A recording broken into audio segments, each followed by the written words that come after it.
All right, so I'm going to show you how I made this t-shirt with my heat press.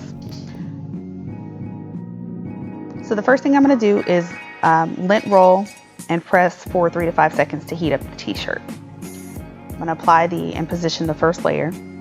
Very important to make sure that the t-shirt is aligned on the heat press, and also make sure that the image is lined up. You don't want a crooked or misaligned image. It's not a good look. Believe me, I've done it before. So after the image has been positioned, I'm going to cover it with a Teflon sheet.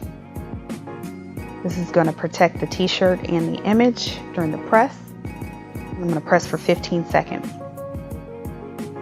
Now it's time to remove the carrier. Now I have a hot peel heat press vinyl, heat transfer vinyl. And depending on what kind you have, it's going to be a warm, cold, or hot peel. Mine's a hot one, so I went ahead and removed it immediately. If not, you're going to have to wait for it to cool or become warm before you peel it, or it will mess up the entire image. So now I'm just going to continue the process of layers in the same order.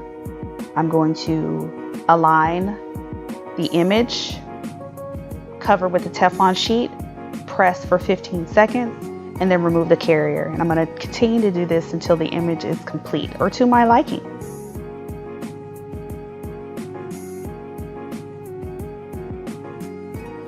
Now the mask is going to be the last layer of the image that I'm going to apply. And then I'm going to go ahead and remove the carrier, and once the entire image is exposed, I will cover it with a Teflon sheet, hit it with one more press to seal the deal, and that is it. This is the end or finished product. Again, all of the items used in this video are listed in the description below. Thank you for watching.